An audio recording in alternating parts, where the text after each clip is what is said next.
Mainit na pagbati ang nais kong ipaabot sa lahat ng mga taga-subaybay ng programang ito sa oras ng pag-aaral. Tayo muling dadako sa ating pag-aaral ng leksyon. Ako po si Pastor Jose Zabat Jr. at si Pastor Nestor Ilioma ay muli ninyong makakasama para sa ika-12 serye ng pag-aaral. Pastor, kamusta po kayo?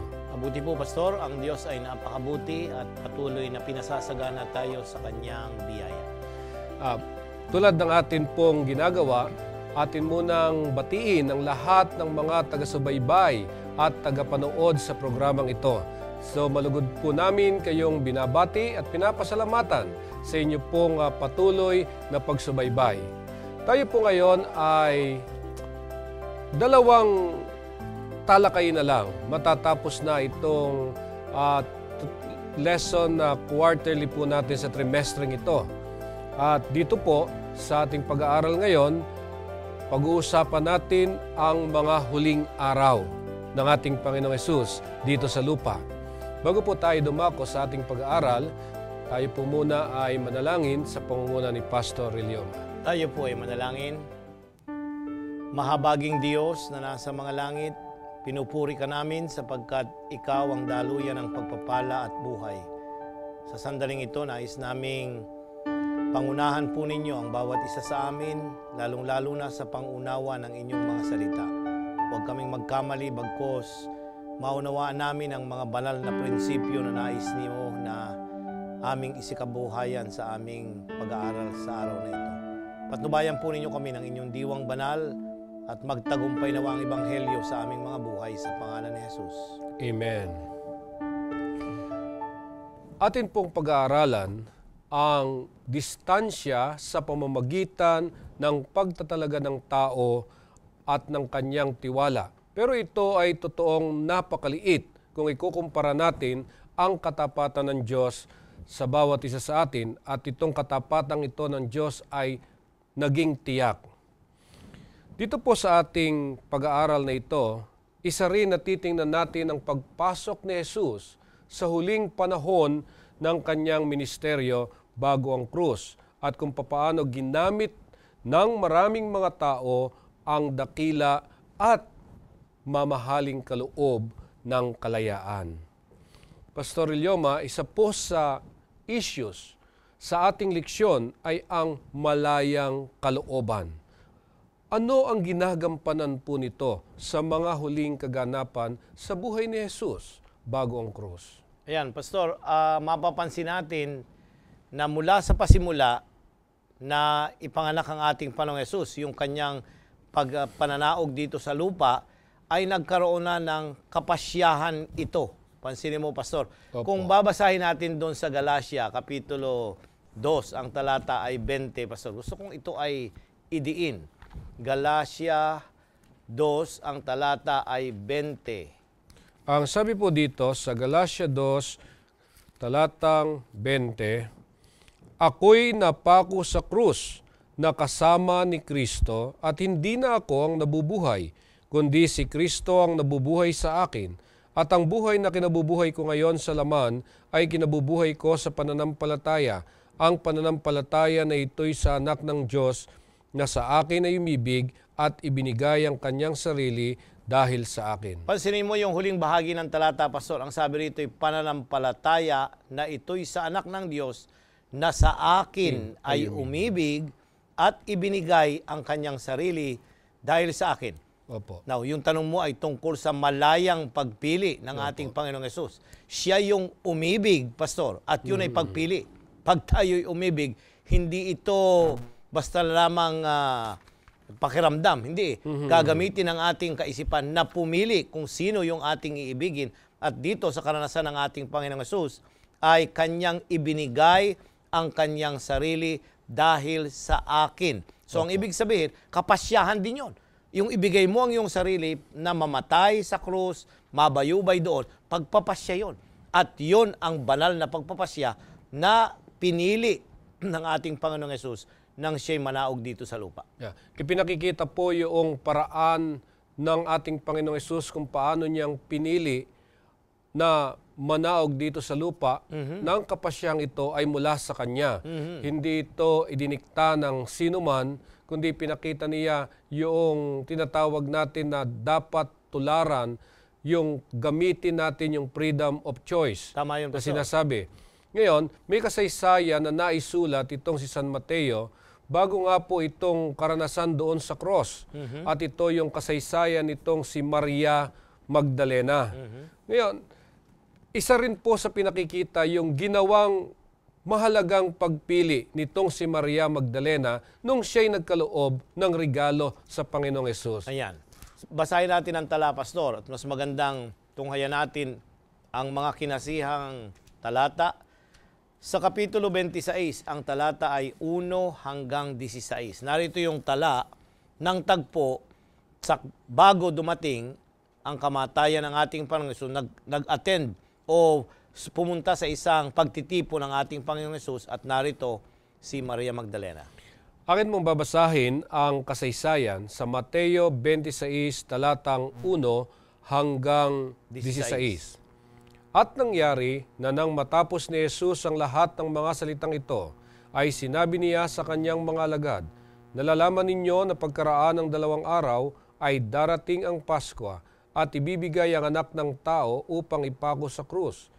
Nang magkagayoy, ang mga pangulong saserdote at ang mga matatanda sa bayan ay nangagkatipon sa looban ng dakilang saserdote na tinatawag na Caiphas, at sila'y nangagsangunian upang hulihin si Jesus sa pamamagitan ng daya at siya'y patayin. Datapwat sinabi nila, huwag sa kapistahan, baka magkagulo sa bayan. Nang nasabitan niya nga si Jesus sa bahay ni Simon na ketungin, ay lumapit sa kanya ang isang babae na may dalang isang sisidlang alabastro ng ungguwento na lubhang mahalaga at ibinuhos sa kanyang ulo samantalang siya'y nakaupo sa pagkain. Datapat nang makita ito ng mga alagad ay nangagagalit sila na nangagsasabi ano ang layo ng pag-aaksayang ito, sapagkat ito'y may pagbibili sa malaking halaga at maibibigay sa mga dukha. Datapwat nang mahalata ito ni Jesus ay sinabi sa kanila, bakit ninyo binabagabag ang babae, sapagkat gumawa siya sa akin ng mabuting gawa? Sapagkat laging na nga sa inyo ang mga dukha, datapwat ako'y hindi laging nasa inyo. Sapagkat sa pagbubuhos niya nitong ungguwento sa aking katawan, ay ginawa niya ito upang ihanda ako sa paglilibing. Katotohanang sinasabi ko sa inyo, saan man ipangaral ang ebanghelyong ito sa buong sanlibutan, ay sasaysayin din ang ginawa ng babaeng ito sa pag-alaala sa kanya. Nang magkagayoy, isa sa 12 na tinatawag na Judas Iscariote ay naparoon sa mga pangulong saserdote. At sinabi, ano ang ibig ninyong ibigay sa akin? At siya'y ibibigay ko sa inyo. At siya'y tinimbangan nila ng 30 putol ng pilak, at buhat ng panahong iyo'y humanap siya ng pagkakataon upang maibigay siya. Pastor, narito ang tala ni Mateo na kung papansinin natin ay yung huling araw bago siya hulihin ay nagkatipo na yung mga saserdote. Talagang intentional, Pastor, na siya ay papatayin. Hindi nila alam na tinutupad nila yung hula na dinala sa lumang tipan. Opo. Itong mga pagpapasya rito, Pastor, ang introduction natin ay yung mga pagpili at mga pagpapasya. Opo. So dito nagpasya na sila na na siya ay hulihin at patayin yung mga leader. Now dito, pagkatapos noon, itong babaeng ito na si Maria Magdalena, na kapatid ni Marta at ni Lazarus. Linawin natin, Pastor. Ito rin yung babae na nahuli na sabi nila ay nangangalo niya sa Juan Kapitulo 8, yung babatuhin. Siya rin yung babaeng yun, Pastor. At narito, dahil sa ganun na lamang ang pagpapatawad na tinanggap niya sa Panginoon. Gusto kong idean yung bagay na yon. Dahil naranasan niya, iniligtas siya ng Panginoon nung siya babatuhin. Dito, nagpasalamat siya sa Panginoon mula sa kanyang pusong, taus-pusong nagbigay ng isang alabastro ng ungguwento. Isang pabango na napakamahal na ibinuhos sa kanyang paa ni Jesus at pinunasan ito ng kanyang mga buhok. Ito yung pagpapakita kung gaano niya kamahal ang Panginoon na yung bagay na yon na mahal. Alam ba niyo yung mga isang taong salary o sweldo, pastor, ng isang manggagawa noon, ang equivalent noong biniling pabangong yon. So mahal yon. At hindi lahat ay nakakagamit noon. Pero ginamit. Kaya nga yung mga alagad dito ay nag-react. Lalong-lalo na si Judas. Kasi sabi niya, pwedeng ipagbili yan, ipamigay sa mga pulubi. Opo. So, kung titingnan po natin yung reaction ng mga alagad, napakamahal nga naman itong pabangong ito na pwede mong itulong sa mga dukha. Ngayon, ikumpara natin sa panahon natin ngayon, may mga pagkakataon na tayo ay gumagastos ng malaking halaga rin. At ito ay para ipakita natin yung pag-ibig natin sa Panginoon na kinu-question ng marami. So sa makatuwid, dito ho pinapakita yung simbolo na katulad na sinasabi sa ating pag-aaral na simbolo ng isang nag-uumapaw na puso na nagbigay. Na ito ay panlabas na pagpapahayag ng pag-ibig na binubukala ng makalangit na batis hanggang sa ito'y umapaw. So ibig sabihin ito ay tunay na pag-ibig mula dito kay Maria Magdalena. Ngayon, tingnan ho natin, yayamang nabanggit ko kanina, itong ilang sagisag ng pabangong ito. Meron po bang mga bagay pa na siyang kinasasagisagan ng pabangong ito? Pastor, mapapansin natin na malapit nang dumating ang Panginoon. Sabi niya, ipapako doon sa talatang 2, ang anak ng tao upang ipako sa cross. So, publicly, sinasabi niya na ito, narinig ng kanyang mga alagad, ng kanyang mga tagasunod, at marahil si Maria, narinig din ito na sinasabi niya.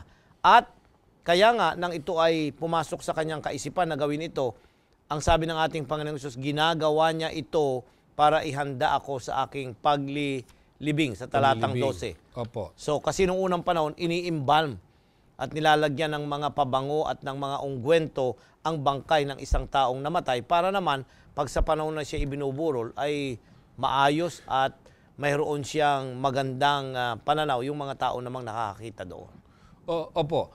Sa makatwid, ito hong pabangong ito, kung atin hong gagamitin sa ating kapanahonan ngayon, maaring hindi na siguro pabango na katulad na ginamit ni Maria, kundi yung sa ibang paraan. Ano ho yung pwede nating magawa para maipakita natin na ang kahalagahan ng ating Panginoong Hesus? Ayan, Pastor.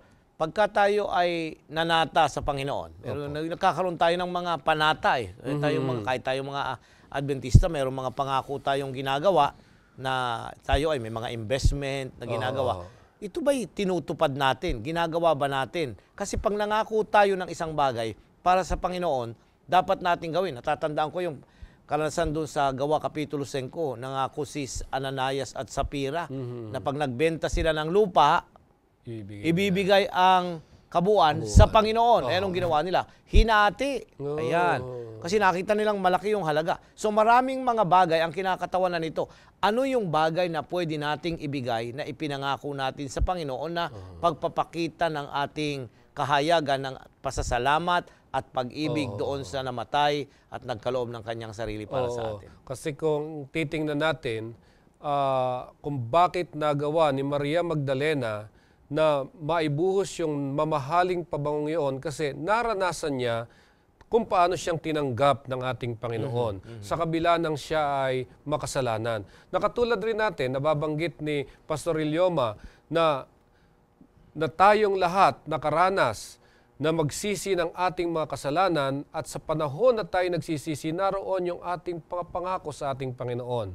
Na kung saan yung mga pangakong ito, kapag ito'y tutuparin natin, ay magiging katulad rin ito nung ginawa nitong si Maria Magdalena na mula sa puso natin ay naipapakita natin sa ating panlabas na pagkatao ang ating lubos na pagmamahal sa ating mahal na Panginoon. Ngayon, isa pa sa kasaysayan na nababanggit dito sa mga huling araw ng ating Panginoong Hesus ay yung kanyang pakikipagtipon sa panahon ng Pasko. Ngayon, ano po ang kaugnayan ng Pasko at ng misyon ng ating Panginoong Hesus? Yan, maganda yan, Pastor, na ating pansinin kasi itinaon ng Diyos na ang kamatayan ng kanyang anak ay tatapat doon sa Paskwa ng mga Hudyo na nagsimula sa Lumang Tipan, Pastor. Baybayin natin ang Kapitulo 12 ng Exodus, 1 hanggang 17. Dito po sa Exodus, Kapitulo 12, mula sa talatang 1 hanggang 17, ay nagsasabi, "At ang Panginoon ay nagsalita kay Moises at kay Aaron sa lupain ng Ehipto, na sinasabi, ang buwang ito'y magiging sa inyo'y pasimula ng mga buwan. Siyang magiging unang buwan ng taon sa inyo. Salitain ninyo sa buong kapisanan ng Israel na inyong sabihin, sa ikasampung araw ng buwang ito ay magsisikuha sila sa ganang kanila, bawat lalaki ng isang kordero ayon sa mga sambahayan ng kani-kanilang mga magulang. Isang kordero sa bawat sangbahayan. At kung ang sambahayan ay napakakaunti upang kumain ng isang kordero, ay siya nga. At ang kanyang malapit na kapitbahay ay magsasalo-salo sa isa ayon sa bilang ng mga tao, ayon sa bawat tao na kumakain, gagawin ninyo ang pagbilang sa kordero. Ang inyong korderong pipiliin ay iyong walang kapintasan, isang lalaki na iisahing taon, inyong kukunin sa mga tupa o sa mga kambing. At inyong aalagaan hanggang sa 14 na araw ng buwang ito, at papatayin ang buong kapulungan ng kapisanan ng Israel sa paglubog ng araw. At kukuha sila ng dugo niyan, at ilalagay sa 2 haligi ng pinto at sa itaas ng pintuan sa mga bahay na kanilang kakainan. At kanilang kakanin ng laman sa gabing yaon na inihaw sa apoy at tinapay na walang libadura, kakanin nilang kaulam ng mapapait na gulay. Wag ninyong kaning hilaw o lutuman sa tubig, kundi inihaw sa apoy ang kanyang ulo, pati ng kanyang mga paa at pati ng kanyang mga lamang loob. At huwag kayong magtitira ng anuman niyon hanggang sa kinaumagahan, kundi yaong matitira niyon sa kinaumagahan ay inyong susunugin sa apoy. At ganito ninyo kakanin, may bigkis ang inyong baywang, ang inyong mga pangyapak ay nakasuot sa inyong mga paa, at ang inyong tungkod ay tangnan ninyo sa inyong kamay, at inyong kakaning dali-dali siyang Paskwa ng Panginoon." Pastor, hanggang dito, ang tala ay hanggang 17, pero hanggang dito gusto kong idiin yung punto na bago sila umalis doon sa Ehipto, Pastor. Opo. Yung gabi, bago sila pumasok doon sa Independence Day, yung kalayaan ay pagkakaloob sa kanila, ay nag-utos ang Diyos na kumuha ng isang kordero na 1 taon, at kukunin nila ito dugo, ipapahid doon sa mga poste ng kanilang mga tahanan, at kakanin nila ito na nakahanda na sila. They're about to leave. At ito yung tinatawag nilang Passover o Paskwa. So, ang tinutukoy dito, yung sentro nito ay yung kordero, yung lamb. Now, sino ba yung kinakatawanan ng kordero sa 1 Corinto 5:7, Pastor? Atin pong tingnan ang kinakatawanan ng kordero. Binabanggit po dito sa 1 Corinto 5:7, "Alisin ninyo ang lumang lebadura upang kayo'y maging bagong limpak na tulad na kayo'y walang lebadura, sapagkat ang kordero ng ating Paskwa ay naihain na sa makatuwid bagay, si Kristo." So yung kordero na narong hayop na pinapatay mula doon sa paglabas nila sa Ehipto hanggang sa panahon ni Jesus, yung last Friday na yon, ay kumakatawan sa darating na tagapagligtas. Opo. Ang kanyang dugo ay mabububo at ito ay iwiwisik upang magdala ng katubusan at kabayaran ng kasalanan ng mga tao na nakikibahagi dito sa Passover na feast, ang tawag nila, Paskwa. Opo. So, sa makatwid, ito po yung kwento mula sa Exodus tungkol sa pagtubos at pagliligtas.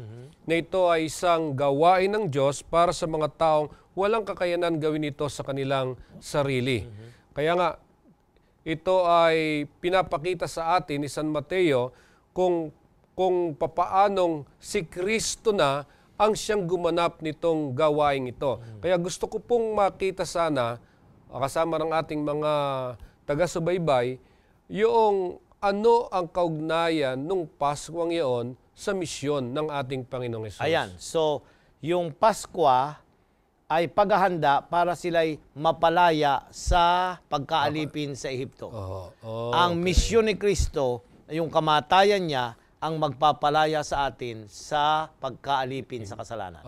So mapapansin mo, dalawang pagkaalipin. Pagkaalipin sa lupain ng Ehipto at yung pagkaalipin sa kasalanan. Iisa ang naging solusyon. Kordero at ang kordero ng Diyos na mababayubay doon sa krus. Ayun. So meron hong dalawang bagay na nakikita tayo dito. Yung una, yung paghahanda para sa pagpapalaya mula sa pagkaalipin sa Ehipto. At ito namang misyon ng Panginoon kung bakit inugnay doon sa Pasko ay paghahanda para sa paglaya mula sa pagkakaalipin ng sangkatauhan sa kasalanan. Tama yun, Pastor. Ngayon, ano ang kinalaman nito sa mga huling araw para sa atin? Ayan, maganda yun, Pastor, na ating pansinin ang tala doon sa Mateo, Kapitulo 26, ang talata ay 29. Datapwat sinasabi ko sa inyo, na buhat ngayon ay hindi na ako iinom nitong bunga ng ubas hanggang sa araw na iyon na inumin kong panibago na mga kasalo ko kayo sa kaharian ng aking Ama. Ayan, napakaganda, Pastor, na merong idinidiin yung kahalagahan ng tinatawag nating, kasi rito, baybayin natin nag-celebrate sila ng Pasko. Opo. Pero pagkatapos silang mag-celebrate ng Pasko, binigyan ng kahulugan kasi matutupad na yung kordero na mamatay doon sa Pasko ay matutupad na. Dinagdagan yun ng ating Panginoong Hesus at nag-institute siya ng isang yung Lord's Supper, yung Santa Cena na sinasabi natin. Ang kaibahan nitong dalawang ito, yung Pasko ay papatay sila ng tupa para tignan sa pamamagitan ng pananampalataya yung darating na tagapagligtas. Ang Lord's Supper, yung Santa Cena, Pastor, ay para sa atin ngayon. Ay hindi para tignan kung ano lang ang darating, kundi titignan pabalik na ang Kristo ay nagkaloob ng kanyang laman at ng dugo para bayaran ang ating kasalanan. Pero mayroon pang isang emphasis para tumingin tayo doon sa tayo'y makakauwi na sa langit na bayan na tayo'y muling iinom na kasama ng Panginoon doon sa langit na bayan. Ay, bakit po natin sineselebrate yung Lord's Supper?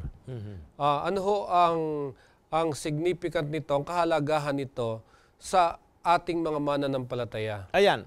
So, kagaya ng idiniin ko, Pastor, ito'y nagpapaalaala, remembrance doon sa isakripisyo na ibinigay ni Kristo nang siya'y magtao at mamuhay dito na nabayubay doon sa krus at muling nabuhay. Ito yung pagtingin sa magitan ng pananampalataya at pagkilala doon sa sakripisyo na ginawa ng ating Panginoon. So ito yung kinikilala natin, yung sakripisyo na ginawa ng Panginoon sa bawat isa sa atin. Kasi po, sa ating iglesia, naging practice natin na tayo ay makihalubilo dito sa Lord's Supper. Sa kadahilanan na tayo ay naging makasalanan uli. Kasi tayo bininyagan. Ang bautismo ay maaring minsan lang mangyari sa buhay natin, pero tayo ay palagi pa rin nagkakasala, kaya ginagawa nating oportunidad, yun hong Lord's Supper. Kasi ang context dito ay fellowship Opo. Kaya nga ang tawag dito sa Griego ay Eucharist or Thanksgiving. Pasasalamat ang concept nito Nagpapasalamat tayo sa Panginoon na nagkaloob siya ng tagapagligtas para tayo magkaroon ng pag-asa ngayon na makakasama tayo doon sa langit na bayan sa kanyang muling pagbalik. Yan. So, naging maliwanag sa atin ang ilang mga issues dito sa atin pong pag-aaral.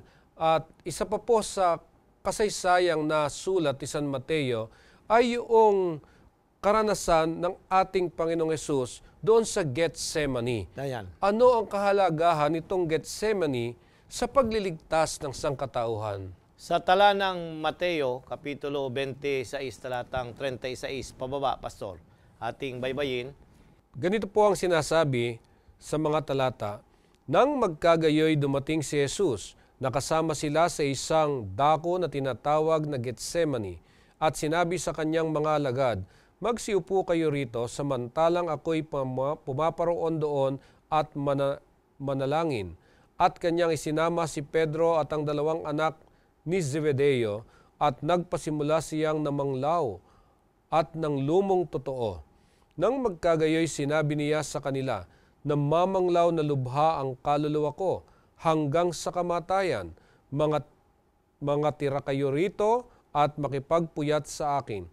At lumakad siya sa dako paroon at siya'y nagpatira pa at nanalangin na nagsasabi, Ama ko, kung baga maaari ay lumampas sa akin ang sarong ito. Gayon may huwag ang ayon sa ibig ko, kundi ang ayon sa ibig mo. At lumapit siya sa mga alagad, at sila'y kanyang naratnang nangatutulog, at sinabi kay Pedro, ano, hindi kayo maaaring mga kipagpuyat sa akin ng isang oras? Kayo'y magpuyat at magsipanalangin, upang huwag kayong magsipasok sa tukso. Ang espiritu sa katotohanan ay may ibig, datapat mahina ang laman. Muli siyang umalis na bilang ikalawa at nanalangin na nagsasabi, Ama ko, kung di mangyayaring makalampas ito, kundi ko'y namin mangyari nawa ang iyong kalooban.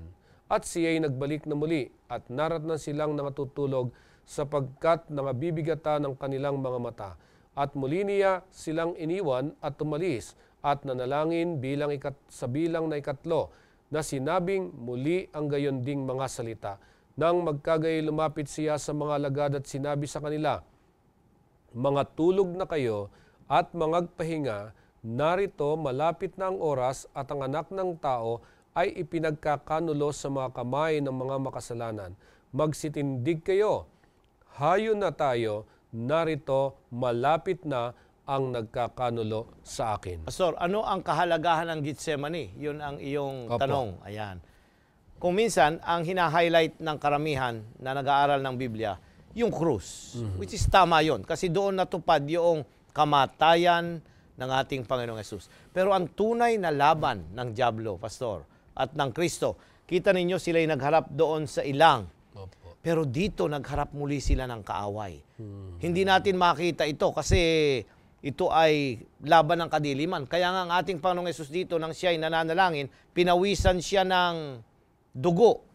Kasi dito niya, Pastor, tinanggap yung pagpapasan ng lahat ng kasalanan ng sansinukob. Dito yung actual na tinanggap niya yung sakripisyo na kanyang sinasabi. Kaya nga ang sabi niya ay, kung maaari, ay hindi ang kalooban ko, kundi ang kalooban mo ang matupad. Kasi ang kalooban, kinakailangang dumaan siya sa kamatayan para iligtas ang sansinukob.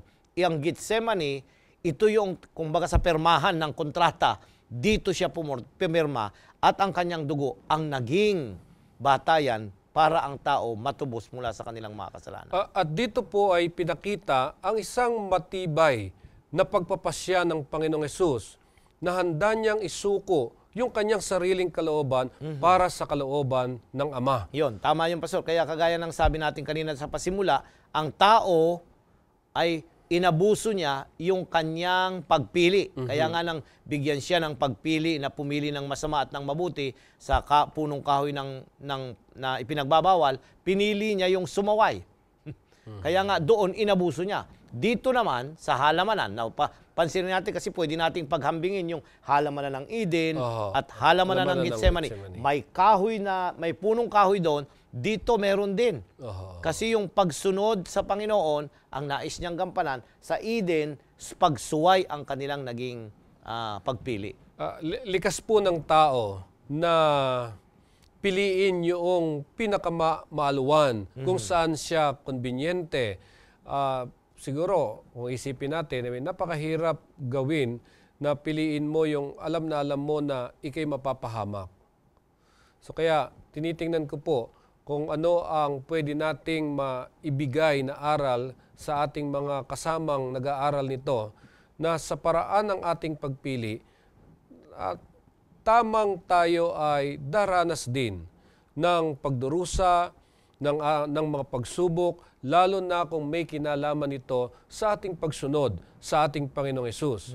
Ngayon, yayamang pinakita po dito sa ating pag-aaral na si Hesus ay nagtagumpay mula sa mga pagsubok na ito at mga pagdurusa siya mismo na nakaranas nito, na nakakaalam ng ganitong karanasan, ay handa niya tayong tulungan upang tayo rin ay maging matagumpay.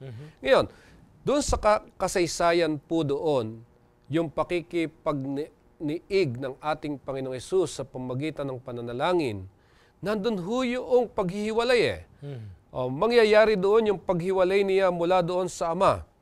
Bakit napakahalaga itong panalangin ito ng ating Panginoong Hesus? Ayan, Pastor, kung ating babaybayin, ang Gethsemane, kagaya ng aking sinabi kanina, ito yung talagang pagpasan niya noong lahat ng kasalanan ng lahat ng nagkasala na tao. At dito, Pastor, ipinakita ng kaaway yung kadiliman na binubulungan siya ng kaaway na hindi tatanggapin ang iyong sakripisyo. Kaya nga, ikaw ay tumigil na at bumalik ka na doon sa langit. Baliwala yung iyong kamatayan doon sa cross kung ikaw ay hindi naman matutubos ang sansinukob. So kaya nakita natin yung mahalagang mga kasaysayang ito na nagbibigay sa atin ng napakagandang mga aral. Ngayon, pinakita rin nitong si San Mateo yung panlulumo ng ating Panginoong Hesus, ng kanyang maranasan, yung makita niya yung kanyang mga disipulo. Nakakapanlumo nga naman na matagal mong kasama, kalahating taon mong kasama ang iyong mga disipulo, pero sa ganitong pagkakataon, nanlumo ang ating Panginoong Hesus. Oo, Pastor, kasi ang sabi niya ay manalangin kayo, samahan ninyo ako, kasi kagaya ng ibang napag-aralan nating mga leksyon, kinakailangan din ng encouragement na ang Panginoon ay bigyan din ng kalakasan na nandito kami at naintindihan namin ang iyong sakripisyo. Dito, pinakita nila, hindi nila nauunawaan kung bakit nandun sila sa Gethsemane. Hindi nila naunawaan yung pagpuputol-putol ng tinapay at pag-inom ng ubas. Samantalang lahat ng ito ay nagtuturo ng sakripisyo at ng mga mangyayari sa mga susunod na mga oras ng mga sandaling yon. Kaya nga ang Panginoong Hesus ay nanlumo kasi una, nag-iisa siya. Wala sa mga alagad ang nakaunawa ng kahulugan ng lahat ng mga bagay na nagkakasunod-sunod na nangyayari. At ikalawa, para siya'y mapapahiwalay na pangkalahatan o panghabang panahon mula sa kanyang minamahal na Ama. Yun ang pinakamasaklap doon Wala siyang kasiguruhan na yung sakripisyo niya ay tatanggapin ng Ama at ang tao ay maliligtas at magkakaroon ng panibagong karanasan na bumalik sa Diyos. Naging kahit kanino, mahirap yung haharapin mo yung ganong karanasan na alam mo na magpapahiwalay sa iyo. Lalo't sa inyo na mayroong pagmamahalang nasasangkot. At isa pa ho sa nakita natin sa kasaysayang ito, na yung 3 taong mahigit na kasama mo, tinuturuan mo, sumasaksi sa mga mirakulo ng Panginoong Hesus, at yung pa ang siyang magkakanulo sa iyo. Ang siya mo palang magiging mortal na kaaway, walang iba kundi si Judas, na nakita natin kung paano niyang personal na iniskortan yung mga taong huhuli sa atin pong Panginoong Hesus. At ito ngayon nangyari, nabanggit nyo kanina, kung kailan pa yung paglilitis ay halos wala sa tamang panahon. Ang tawag nga nila dito ay illegal na panahon ng paglilitis. Bakit po, anong dahilan, bakit nagawa ito ni Judas sa ating Panginoong Hesus? Unang-una sa lahat, maaring tingnan natin na kagaya din ni Pedro noong mga nakalipas sa pag-aaral natin. Una, gusto niyang madaliin na si Kristo ay maging hari. Pansinin niyo, Pastor. Kasi hindi talaga ang intensyon ni Judas dito ay patayin at ipagkanulo ng lubusan at mamatay ang ating Panginoon. Hindi. Ang kanyang iniisip dito ay mapadali yung pagpasok niya at pagpapahayag niya na siya ay hari at itatayo yung kanyang kaharian dito sa balat ng lupa. Opo. Okay? So, kaya niya na ipagbili. Hindi niya alam na yung kanyang pagbibili ay katuparan din ng hula. At hindi niya alam na pagkatapos noon, yung gagawin niya na bahagi noon ay ibibili yung lupa ng lupa na paglalagyan ng mga nagpapakamatay at mga walang kwentang namatay sa kanilang lugar. ito'y natupad lahat kay Judas. Po. Hindi kaya nagtuturo ito na sa ating kapanahunan din ay meron ding Judas na kung saan nakakasama natin, nag-aaral din ng salita, pero hindi naman tumutupad dun sa kalooban ng Panginoon. At isa pa, yung ginawa ni Judas ay personal niyang pagpili. Okay yun. Tama yun, Pastor. Hindi talaga pwede na kahit napiliin niya yon, Pastor, pwede pa rin siyang magsisi. Opo. Okay? Ang mahirap dito ay winakasan niya ang kanyang buhay. At yun ang masama. Okay? Kung tayo may nagkasala sa Panginoon at tahasan nating sinuway ang kanyang banal na kalooban, ay magsisi tayo at magpanumbalik tayo sa paglilingkod sa Kanya. Yun, napakaganda yung nakuha kong leksyon mula doon sa sinasabi ni Pastor Ilyoma na ang atin hong pagpili, yan ay personal nating pagpapasya. Ngayon, kung magkamali tayo sa ating personal na mga pasya, nariyan ang ating Panginoong Hesus na nagbibigay ng pagkakataon sa atin na magsisi at piliin siyang muli at piliin na sumunod sa Kanya. So kaya napakaganda nitong ating mga tinatalakay. Ngayon, kung titingnan po natin, ano ho ba yung dahilan?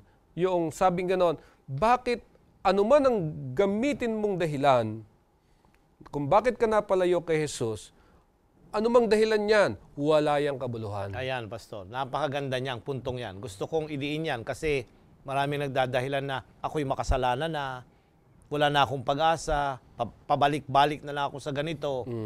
Pastor, magandang maintindihan ang ating mga taga-subaybay na walang anumang kadahilanan na pwede nating ibigay na hindi tayo papatawarin ng Panginoon kung lalapit tayo at kikilalanin natin ang ating mga pagkakamali.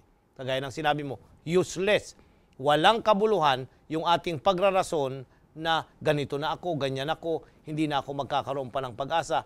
Kasi lahat yan binayaran ng Panginoon nung mamatay siya doon sa krus. Lahat-lahat ng pwedeng mangyari sa atin, paulit-ulit man yan, Pastor, kaya pa rin nabayaran ng sakripisyo ng Kristo doon sa krus. Pero meron hong nasasabi yung ilang mga issues dito sa ating pinag-aaralan,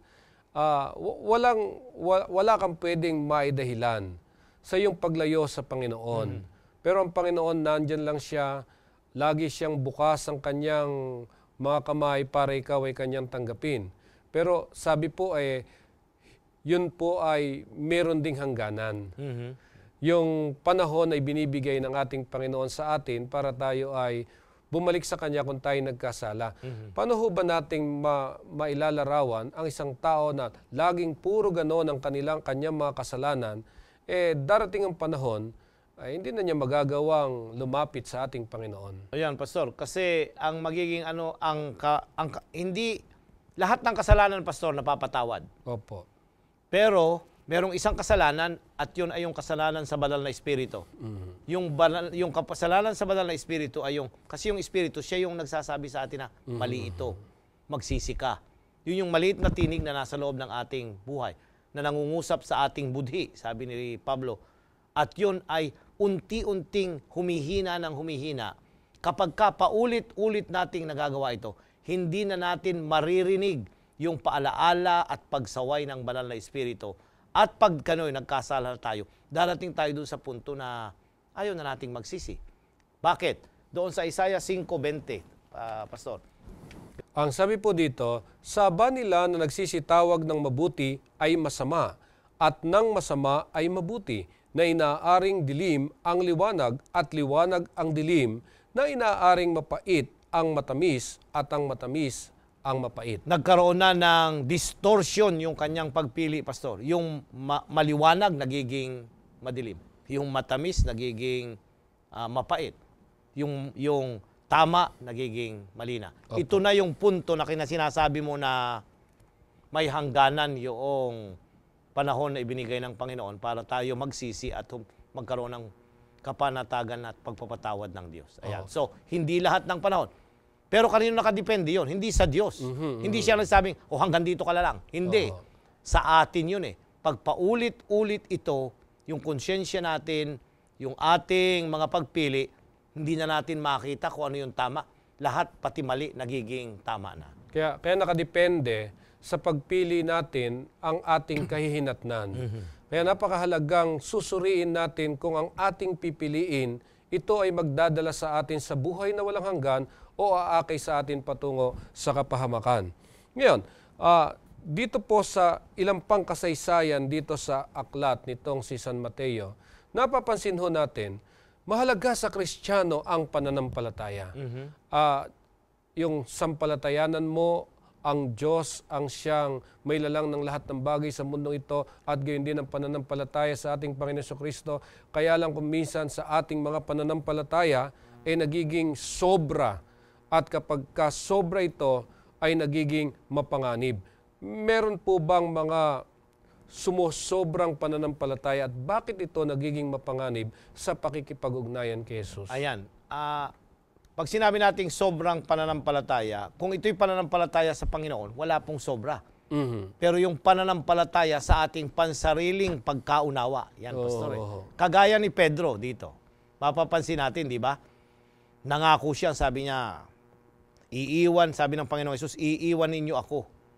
Parang ang tupa ay magkawalay-walay. Sabi niya, hindi mangyayari yan, Pastor. Ako'y maninindigan hanggang sa wakas. Ay totoo nga naman, nung siya'y hulihin, anong ginawa niya? Kinuha ang tabak at ang isang tainga ni Malchus ay natanggal.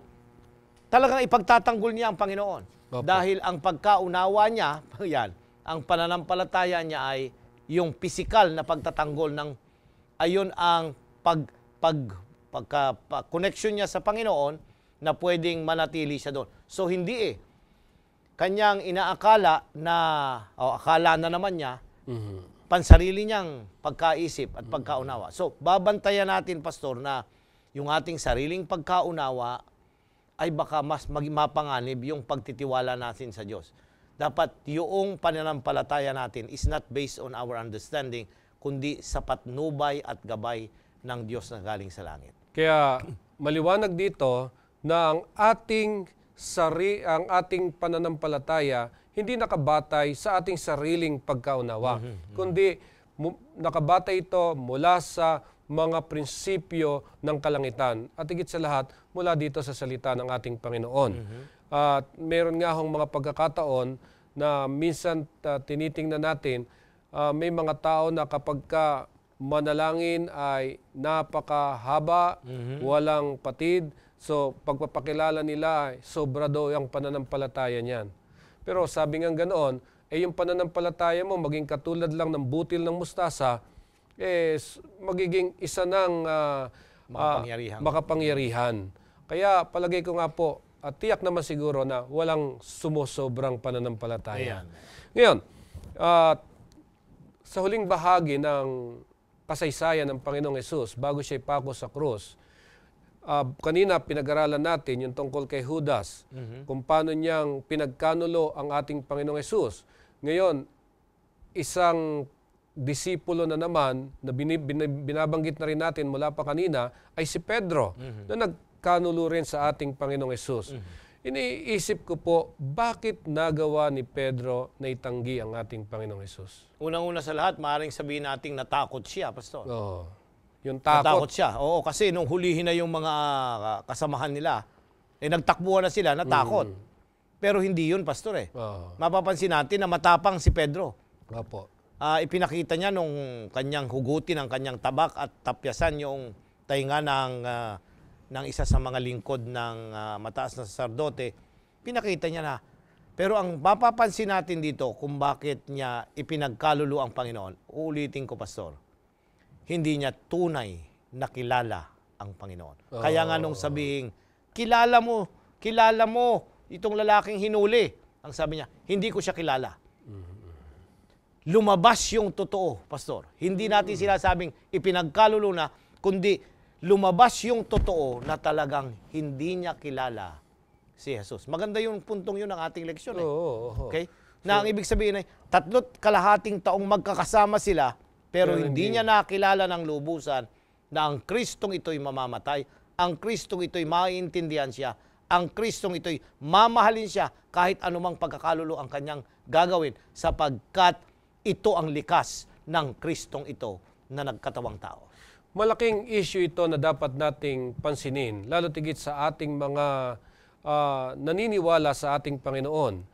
Nagbabasa ng banal na kasulatan, pero baka sa kabilang banda ng buhay natin, hindi pa natin lubos na kilala ang ating Panginoon. Tama yun, Pastor.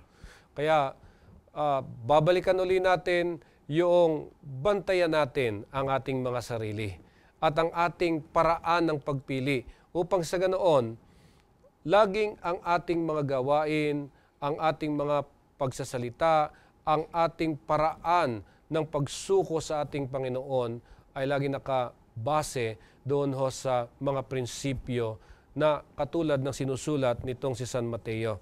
Ngayon, pinakita ni Jesus sa pamamagitan ng pagkakaloob ng kanyang sarili para sa ating mga kasalanan ang kanyang mawaing pag-ibig. Ito'y nagpapakita na kapag ikaw ay nagkasala, ikaw ay magsisi at ikaw ay magpasakop sa kanya. Binanggit yung maawaing pag-ibig. Paano po inihahayag niya ang kanyang maawaing pag-ibig? Sa karanasan ni Pedro, Pastor, sa tala ng Lucas, ito yung contribution ni Lucas, dito sa tagpong ito na nang ipagkanulo ni Pedro ang ating Panginoong Hesus. Sa Lucas 22:61, Pastor.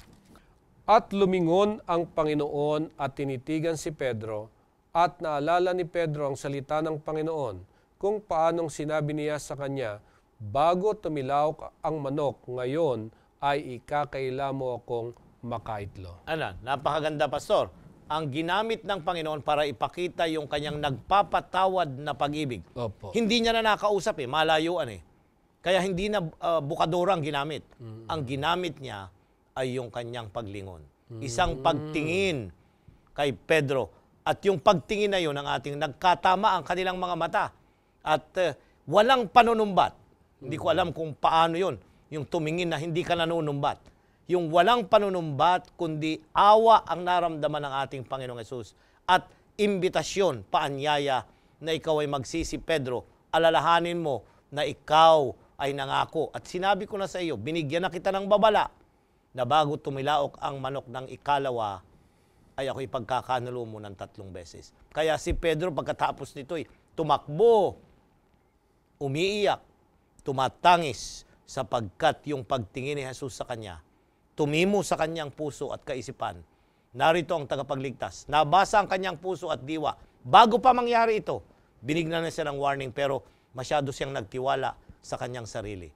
Kaya nga, magsisi. Kaya nga dito ay mapapansin nating nagtangis at nagkaroon ng pagbabago kay Pedro sapagkat hindi niya nakita yung galit na Jesus. Hindi. Ang nakita niya ay yung Kristong tumitingin na may pag-ibig at pagmamahal. Napakagandang maramdaman yung nagpapatawad na pag-ibig ng ating Panginoong Hesus.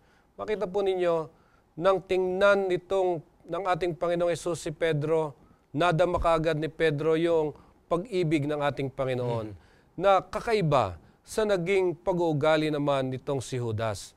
Kaya kapag nadama natin yung nagpapatawad na pag-ibig ng Panginoong Hesus at ating itinakwil ang lahat ng mga bagay na siyang nagpapalayo sa atin kay Jesus, yung ating sarili, magkakaroon po ng transformasyon sa buhay natin. Tama po yun. So kaya nga po, isa pa sa napakahalagang matutunan natin mula sa leksyong ito, bakit ba namatay si Kristo doon sa krus? At alam na alam natin ang kasagutan, dahil sa kasalanan. Bakit tila mayroon lamang pong isang paraan para malutas ang suliranin ng kasalanan? Tama yun, Pastor. Isa lang ang paraan para matubos ang tao at mapatawad siya sa kanyang mga kasalanan. At yun ay ang kamatayan ng lumalang sa kanya. Ayan. So, hindi Ama, hindi Espiritu, kasi ang active na lumalang sa atin ay ang ating Panginoong Hesus. Ito yung plano ng kaligtasan, Pastor, na ang taong magkasala dahil sa kanyang pagpili. Ayan. Dahil sa kanyang pagpili ay itutubusin, kukunin yung lugar niya. Kaya ang ating posisyon dito ng mga Adventista ay substitutionary death. Ang kamatayan ni Kristo ay kahalili, kumuha ng ating lugar para tayo ay matubos sa ating mga kasalanan. At yun ay iisa lang, kasi iisa lang ang manlalalang. Yung gumawa sa atin mula sa alabok, ang Kristo na makapangyarihang lumalang ng lahat ng bagay, siya rin yung makapangyarihang magsasauli sa atin doon sa pagkasira ng kanyang larawan sa atin. At yun ay sa magitan ng kanyang kamatayan. Amen. Napakaganda po na natutunan natin itong mga bagay na ito. Katulad ng huling mga panahon ng ating Panginoong Hesus dito sa lupa, yung karanasang ito ang siyang nagwawasak sa ating mga puso dahil sa pagyakap natin sa pagiging makasarili. Palagay ko, Pastor, napakahalagang maipaliwanag natin ito nang maranasan ang mga huling araw ni Jesus sa lupa, wawasakin ang puso na nakayakap sa pagiging makasarili. Ano po ang inyong masasabi tungkol dito? Ang huling tagpo ng leksyong ito, Pastor, ay ang kamatayan ng ating Panginoong Hesus. Pero mabaybay natin, may mga lalaking ipinakita dito sa huling tagpo. May Judas, mayroong Pedro, may Maria Magdalena. Iba't iba ang kanilang mga naging karanasan. Pero mapapansin mo, Pastor, lahat sila binigyan ng pagkakataon na makilala siya na tagapagligtas at magkaroon ng panahong pagsisihan ng kanilang mga kasalanan. Ito yung mahalaga. Hindi ang pagkakasala, anumang kagrabe ang ating kasalanan, Pastor, kundi ang kapangyarihan ng Diyos, ang tumutubos na kapangyarihan ng dugo ni Kristo doon sa krus, na kabayaran ng ating mga kasalanan, ay sapat para sa ating mga kahinaan. Ito yung pabalita ng Ebanghelyo, Pastor. Ang Kristo'y nagliligtas kung nais mo, tumugon ka, sapagkat ito lamang ang tanging daan para tayo muling maibalik sa tamang ugnayan sa Kanya. Ito yung kaligtasang kanyang iniaalok sa bawat isa sa atin at nais siya tayong makasama para doon sa paghihintay natin sa kanyang ikalawang pagparito. Pastor, itong ating pinag-aralang ito, yung mga huling araw ng ating Panginoong Hesus, ay nagdadala ng buhay na walang hanggan. Amen. Huwag natin po pawawalan ito, mga ginigiliw na mga taga-subaybay. Ito'y binigay na sa atin ng ating Panginoon nang siya'y namatay doon sa krus ng Kalbaryo. Ang kailangan na lamang, magpasya tayo, piliin natin na tanggapin natin itong kanyang kaloob na ito. At ito ay magbibigay sa atin ng buhay na walang hanggan. Kaya nga, sa pamamagitan nito, ang ating pananampalataya ay magkakaroon ng kabuluhan. So, mga ginigiliw, yayamang naging napakaganda ang ating talakayan. Maraming mga bagay na maaari tayong makita rito. Patuloy nating pag-aralan itong mga huling yugto ng buhay ng Panginoong Hesus. At masusumpungan natin ang nag-uumapaw na pag-ibig ng Diyos sa sangkatauhan. Maraming salamat sa inyong pakikisama sa amin at tayo po ay mananalangin para sa ating pagtatapos. Dakila po naming Diyos, nagagalak kaming pasalamatan kayo. Ibinahagi niyo po sa amin ang dugo ng aming Panginoong Hesus. Bagamat ito'y hindi napakagandang pakinggan, subalit ito ang nagtubos ng aming mga kasalanan. Naging kahalili siya ng mga handog na dapat sana kami ang maghirap, subalit inako niya upang sa ganoon kami mailigtas at magkaroon ng buhay na walang hanggan. Dalangin po namin, Ama, nawa sana ang mga aral na natutunan namin ay mapanghawakan namin at kami lalong maging mas malapit sa aming Panginoong Hesus. Pagpalain ninyo ang lahat ng mga sumusubaybay sa programang ito, sa mga nakakasama namin sa aming mga pag-aaral, sampu ng kanilang buong sambahayan. Nawa ang magagandang mga aral na ito ay maikalat namin upang mas maraming mga tao ang sasalubong sa nalalapit na pagparito ng aming Panginoon. Igawad niyo po ang basbas para sa lahat at tanggapin niyo ang aming pagtatalaga. Ito po ang aming hiling sa pangalan ni Jesus. Amen. Muli po, inuulit ko ang aming pasasalamat sa inyong pakikisama sa ating pag-aaral.